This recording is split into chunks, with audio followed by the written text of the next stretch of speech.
Now, I am very sure that there's a lot of you viewers out there that are more anxious to see what happened to that little drop of cactus juice and the little drop of water, rather than to watch me sand brass tubes. So I may as well show you and get it over with. Now, as I expected, the water droplet has completely evaporated and just left an ugly little rusty spot there, kind of like a drop of sweat does. Anyway, the cactus juice, on the other hand, hasn't evaporated at all. At least I can't see that it's evaporated. And I don't think it corroded the tabletop. We'll just wipe it off here and see.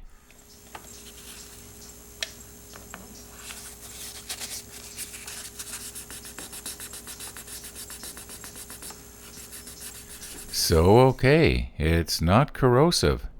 But I wonder, is it poisonous? Maybe I'll pour a glass of it. Is there any volunteers out there?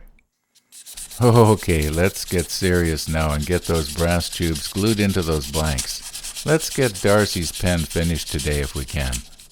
Now, I realize I've mentioned this before, but because it's such an easy mistake to make, and that is, you can accidentally glue the short tube into the long blank. And then, when you go to glue the long blank into the short tube, of course it's going to stick out. So I find that if I put the brass tubes into the appropriate blanks to start with, then when it actually comes time to do your glue up, it doesn't matter which one you grab, it's going to be right. And before I do start that glue up, I guess I better remember to plug the end of the brass tubes. Otherwise I'm going to have a lot of excess glue that I got to try and clean out later. Although on the other hand, sometimes I'm lucky there isn't very much. And then on the other hand, there's a lot.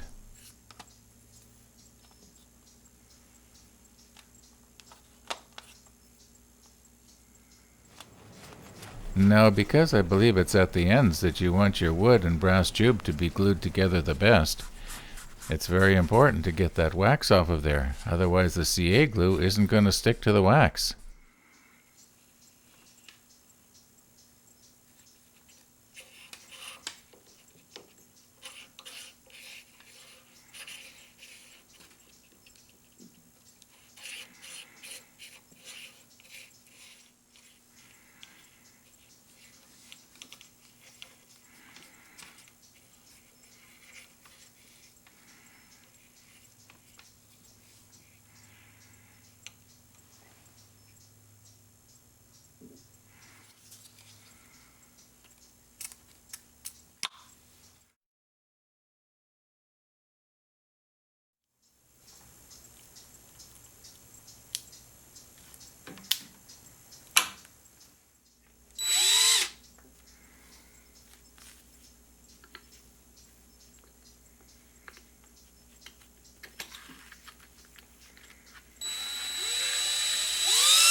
Now, even though I have drilled that out like this, I still sort of like to, plow any excess that may possibly still be in there.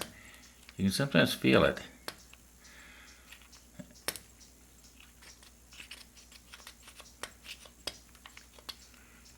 And that way you know that your pen parts are going to shove in okay. Okay, I think you get the idea.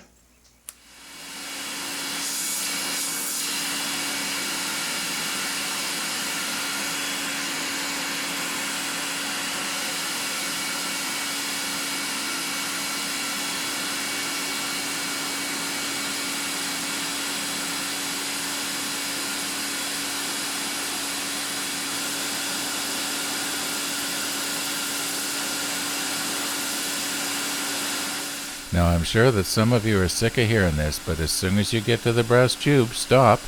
Don't think you're going to improve on it by going any further. You're only going to make your blank shorter.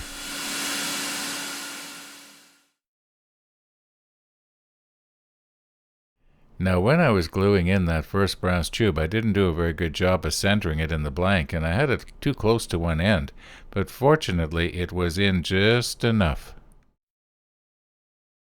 I've basically got everything laid out the way it's supposed to go. And these blanks will go on the mandrel like this. Now, this end here, it gets turned down to this bushing. Now this end, it gets turned down to this part of this bushing. And then a 3/16 of an inch tenon gets turned down to this part right here. And that's going to be tricky. In other words, it has to go 3/16 of an inch in. And I might be using my other lathe for that because I can do a better job on that sort of thing. This end here of this blank, it gets turned down to right here. And then this end where the nib is, it gets turned down to this smallest bushing, like this. Now, they will be slightly rounded, just very slightly rounded. So, yeah, it's going to be a little bit interesting here. And I'm not going to do it today. I'm going to do it tomorrow, because it's more involved than I thought. I didn't know about that little tenon, mainly because I didn't read the instructions. Now I've read the instructions.